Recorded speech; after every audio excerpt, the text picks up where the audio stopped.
So, President Xi's initiative is on the right point for the China's sustained growth.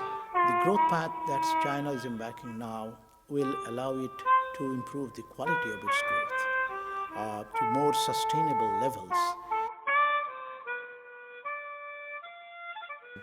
Yes, if we look at the historical evidence of the economic growth across economies before China's fast growth, certainly the supply side is very important for long-term growth.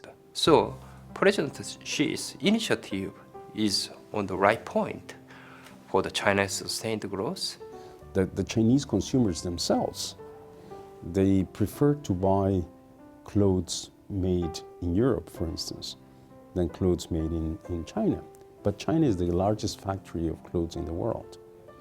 So why is this?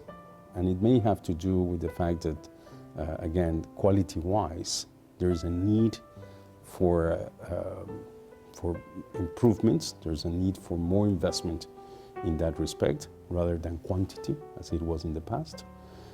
That's part of, again, of climbing up the value chain in production, so that China, again, can compete with those world brands at the same level.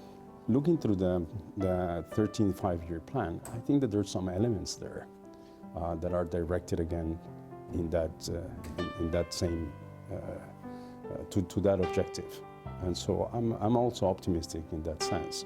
I think that you said it, China has a very large market, a growing market. That market is of great interest to foreign competitors. And again, the competition is what should drive China's upgrading and a better participation of China's brands in the global market. Now the thing is that Chinese growth had depended on exports, but the export markets in Western economies are slowing down, and therefore there's a rethink about whether this mix of these three drivers should be rebalanced. Of course, when President Xi Jinping came and the new policy and the 13th five-year plan, they all contemplate to rebalance the economy, or they call harmonious society. So rebalancing means increasing the share of consumption, increasing the importance of domestic markets, and decreasing the importance of investment spending, and decreasing the dependence on exports alone.